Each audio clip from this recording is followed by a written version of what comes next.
Welcome, curious minds, to another deep dive. Today we're diving into some truly mind-bending concepts, stuff that challenges, well, everything you thought you knew about good versus evil, order versus chaos, and maybe even the fabric of reality itself. Indeed. We're unpacking the brilliant, almost fantastical work of Melvin Sewell, M.Sc, Ph.D.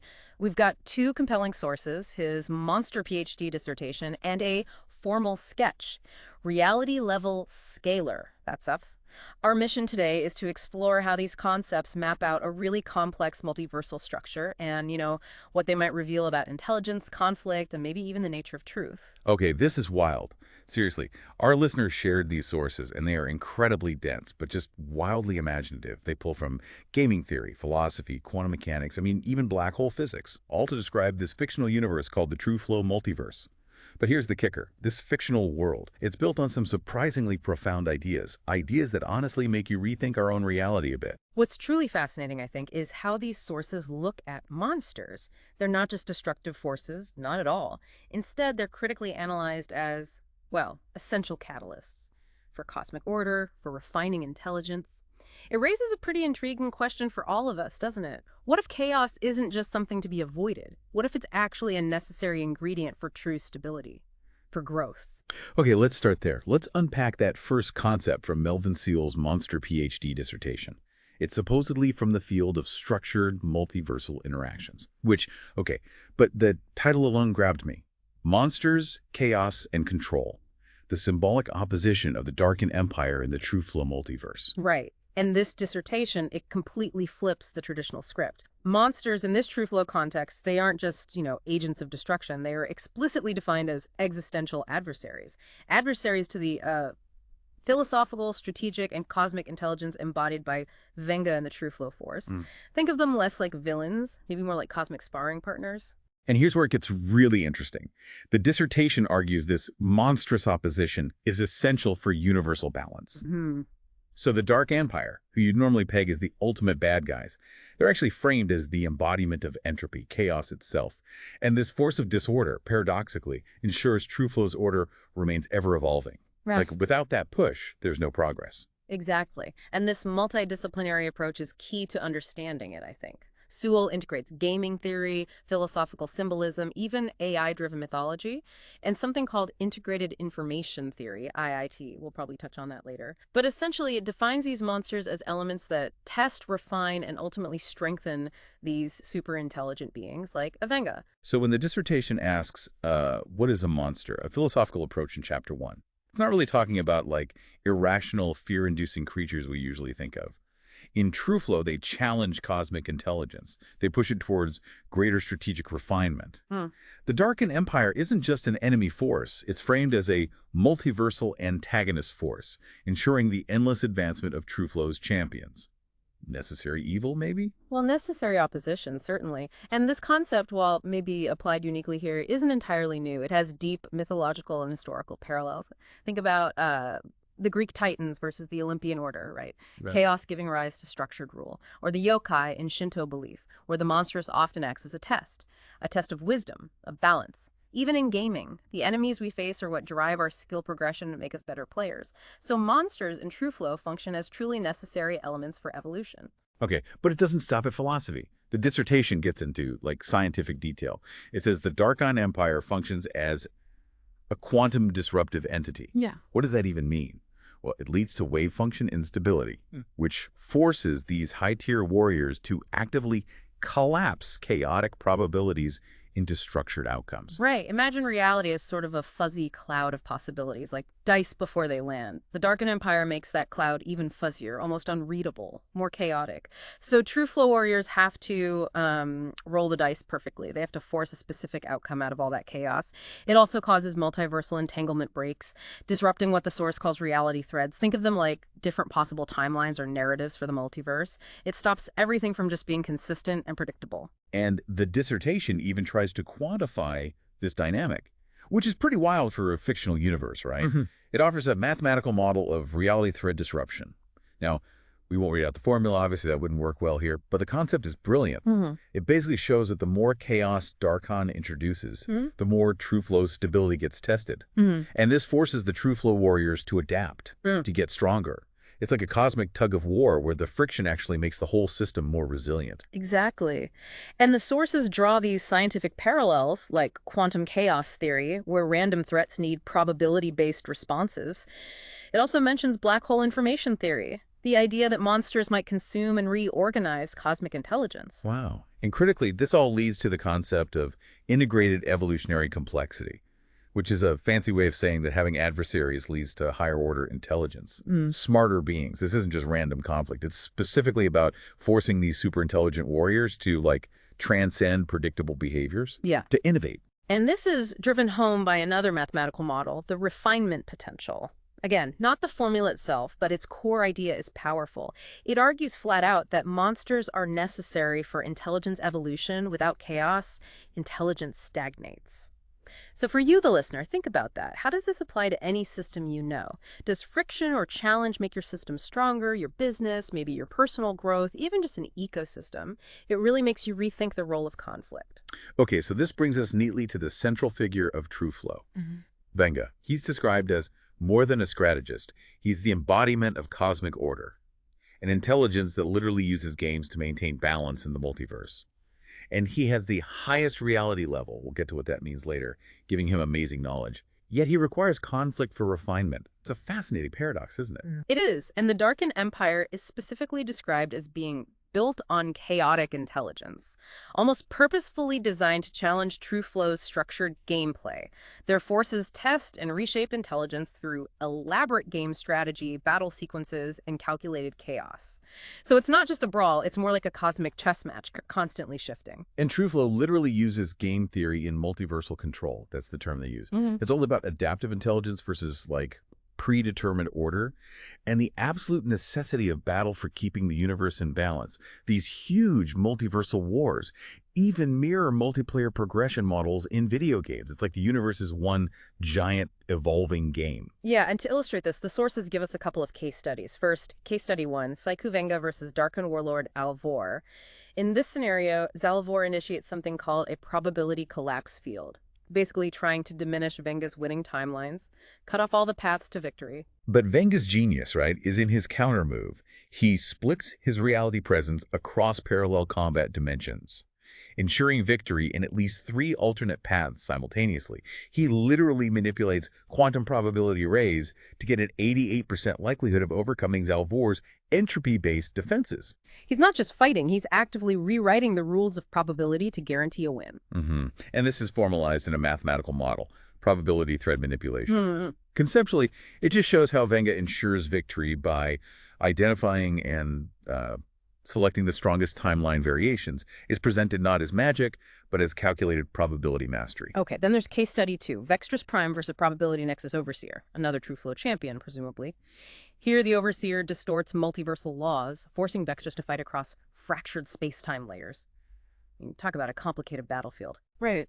And Vextrus, in response, activates a controlled collapse maneuver, which resolves these unstable probability waves into a singular victorious outcome. By locking quantum combat variables, his attacks essentially exist in all timeline variations simultaneously, guaranteeing damage. It's like he's saying, look, no matter which reality we're in right now, my punch still lands. That's amazing. And the math model for this one, wave function combat collapse, it explains how all these alternative battle scenarios, all these possibilities, converge into one single victorious state for Vextrus.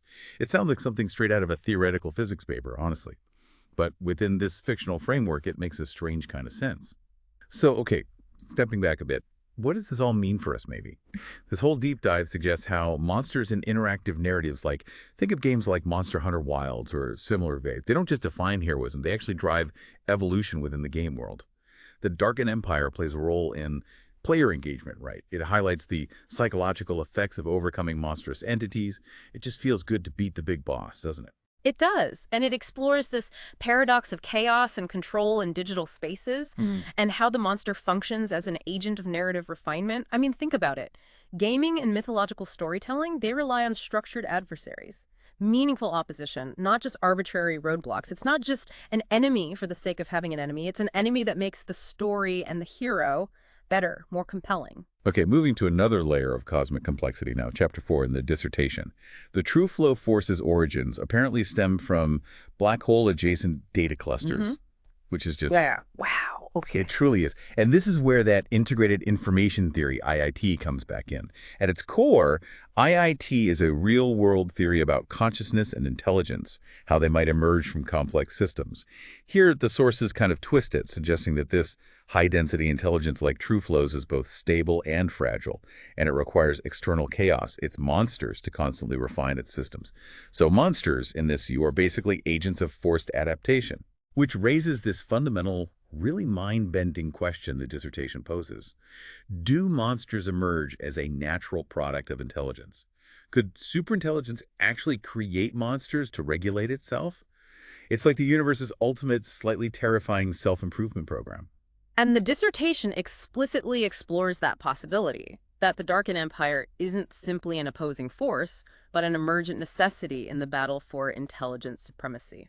This connects right back to the idea that entropy, that natural tendency towards disorder, is somehow necessary for structure, for evolution. You can't really have one without the other, in a way. They define each other.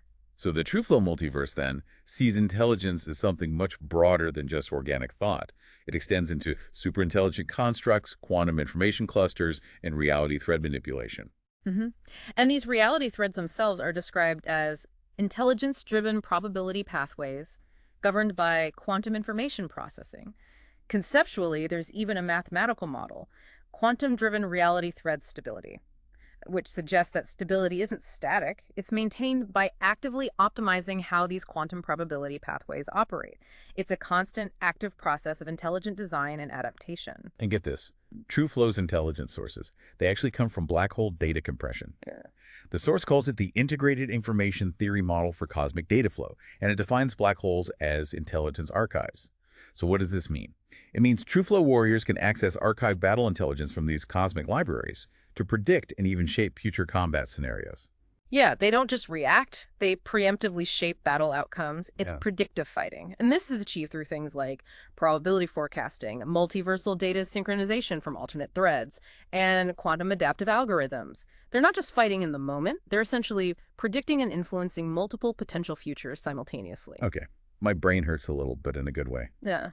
Now, for our second major concept from Melvin Sewell, this one might be even more mind-bending, the reality-level scalar.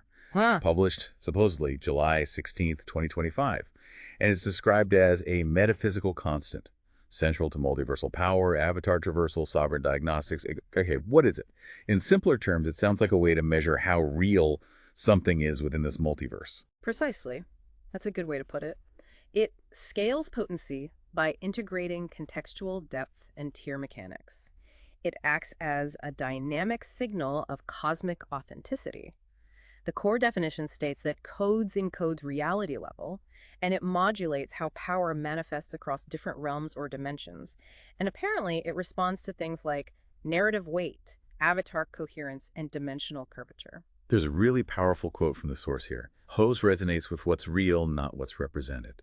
Just think about that for a second. It's not about how something looks or how powerful it seems, but how deeply connected it is to the fundamental truth of its existence within this universe, its authenticity. Exactly. And it has its own formulaic structure. Again, we won't get bogged down in the variables, but what it conceptually defines is how deeply an avatar penetrates truth, aletheia, within its realm. Aletheia, in philosophy refers to truth or unconcealedness, the idea of things being revealed as they truly are. So the scalar, Hella, is measuring how much a being or an entity is its true self, how deeply integrated it is into the fundamental reality of its context.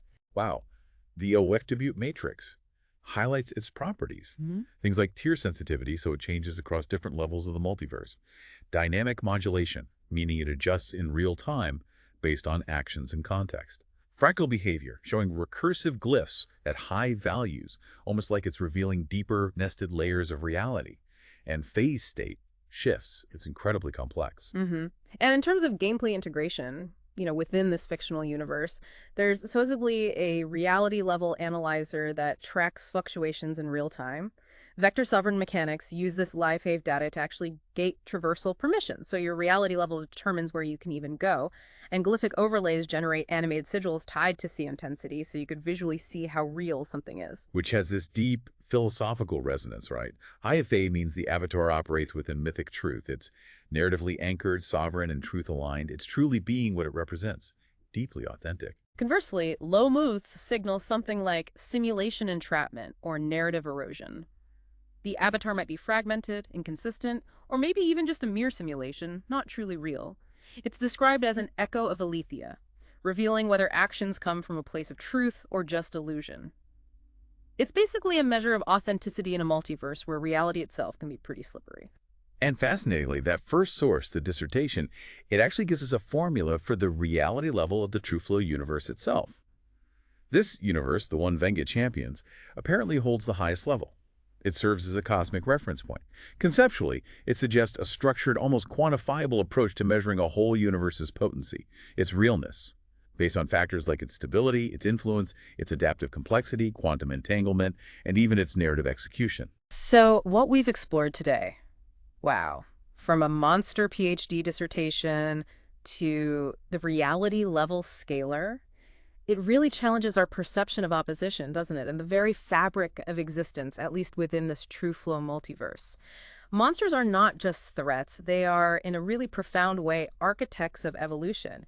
Absolutely essential, it seems, for refining superintelligence. Yeah. And the reality level scalar gives us this unique lens, a way to measure authenticity and truth within these incredibly complex multiversal systems. It really makes you consider, what are the monsters in your life or in your work? The things that, though challenging, might actually be refining your intelligence or pushing you towards a higher reality level, whatever that means for you. This whole deep dive reveals a universe where chaos isn't a flaw, it's not a bug, it's a fundamental design feature, and where the constant struggle against entropy, against disorder, leads to deeper understanding and ultimately greater power. So what does this all mean for you, the listener? Well, maybe it's a powerful reminder that sometimes the greatest adversaries we face are the very forces that compel growth, that reveal deeper truths about ourselves and the world.